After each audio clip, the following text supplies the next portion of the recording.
আমাদের অ্যাকচুয়ালি আমাদের এখানে আসা হয়েছে 2024 লোকসভা ইলেকশন। এইচডিএম অফিস থেকে আমাদেরকে নিয়োগ করেছেন, যার যার কী কী দায়িত্ব, এবং আমি নিজের দায়িত্ব থার্ড পোলিং অফিসার। হ্যাঁ, সেই বিষয়ে আজকে আমরা এখানে প্রথম মক পোল করতে এসেছি আজকে। সেটা হবে আমরা এখন আমাদের নিজের দায়িত্বে যে কিছু কিছু কাজ করার, যে কাজগুলি সেরে তারপরে আমাদেরকে তারা কীভাবে ট্রেনিং করতে হবে ইলেকশনের, সেই ইলেকশনের ট্রেনিং আমাদেরকে করাবে সব সই করার পরে। খুব ভালো লাগছে, সত্যি মানে খুব উৎসাহের সহিত আমরা এখানে এসেছি। হ্যাঁ, আশা করি আগামী দিনগুলোতে ভালো কিছু হবে ইলেকশনে, এটাই আশা রাখছি। नाम আমার নাম বিশ্বজিৎ সাহা। हमें सदर जो भी 8 कॉन्स्टिट्यूंसीज हैं उसके लिए आज फर्स्ट मॉक पोल का डेट है। इसमें लगभग 3500 से 4000 लोगों का आज फर्स्ट ट्रेनिंग दिया जाएगा। Thank you sir. कितने लोग उसमें इन्वॉल्व हैं?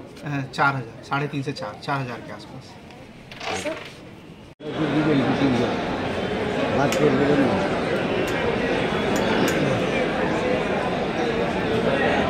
আমাদের অ্যাকচুয়ালি আমাদের এখানে আসা হয়েছে 2024 লোকসভা ইলেকশন।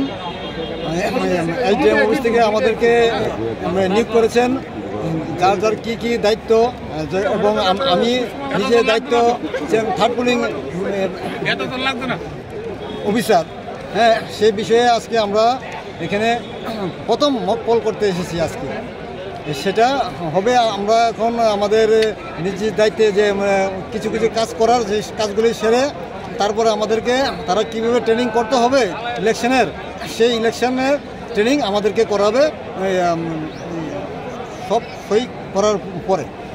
খুব ভালো লাগছে, সত্যি মানে খুব উৎসাহের সহিত আমরা এখানে এসেছি। হ্যাঁ, আশা করি আগামী দিনগুলোতে ভালো কিছু হবে ইলেকশনে, এটাই আশা রাখছি। नाम আমার নাম বিশ্বজিৎ সাহা।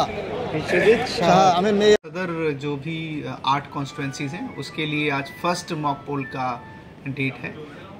इसमें लगभग 3500 से 4000 लोगों का आज फर्स्ट ट्रेनिंग दिया जाएगा। Thank you sir. कितने लोग उसमें इन्वॉल्व हैं? 4000, 3.5 से 4000 के आसपास।